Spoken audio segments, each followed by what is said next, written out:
तोंडीनं धुतलं तुम्हाला फोन केला. माय बरं झालं पप्पा तुम्ही आले नाही, एवढं लांबून तिकीट लावत. चांगलंच झालं लग्न. तुम्हाला ते जेवण करायला बी नसतं भेटलं.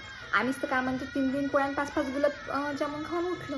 आणि असा जावई पाहू तसं जावई पाहू. पाहिलं का खरंगाचं जावई तुमच्या नवऱ्यासारखाच आहे.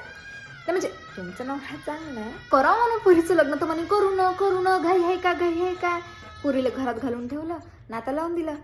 लग्न त्या 60 वर्षाच्या बुडग्या सांग. पोरच नाही भेटे खरं इले. लफडा सुरू होता म्हणते हिचा. असं नाही पाहिजे, तसं नाही पाहिजे, ह्या नाही आवडत, तो नाही आवडत. नातं दिलं भिकाऱ्याच्या घरी. म्हणे पोरी नाही भेटत म्हणे म्हणून शहरातले पोरं गावात येते म्हणे पोरी पाहिले. म्हणे चांगलाच भेटत म्हणे इंजिनियर डॉक्टर. मी म्हटलं इंजिनियर संग लग्न करते, डॉक्टर सोबत लग्न करते. शहरातच तर यक्ष पोरी का म्हणते भेटते ते काय येते गावात. पोरगी वयात आली ना तो उरकून टाकावं पटकन. मी काय कोणाच्या पोरीचं जास्त सांगूची, जे आहे ते आहे बा. साऱ्या गावात लफडं माहीत झाल्यावर कोण करते लग्न, कोण नाही करत. पाहुणे येत जाते आणि जात जाते. साऱ्या गावात माहीत होऊन जाते ना मग. आता कोण नाही पाहिलं म्हणा चांगला. हा लय तर थांबले होते. माया बहिणीचा देर होता.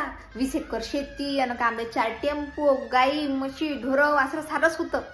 द्यावं म्हटलं तर म्हणे नाही असं नाही, शेतीवाला नाही पाहिजे म्हणे. आता पण तर चांगला पाहिला तर आता तर देईन बकऱ्या झाराले.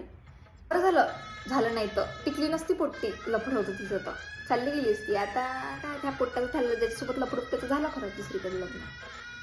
तर राही नाही त्यासोबत चांगली.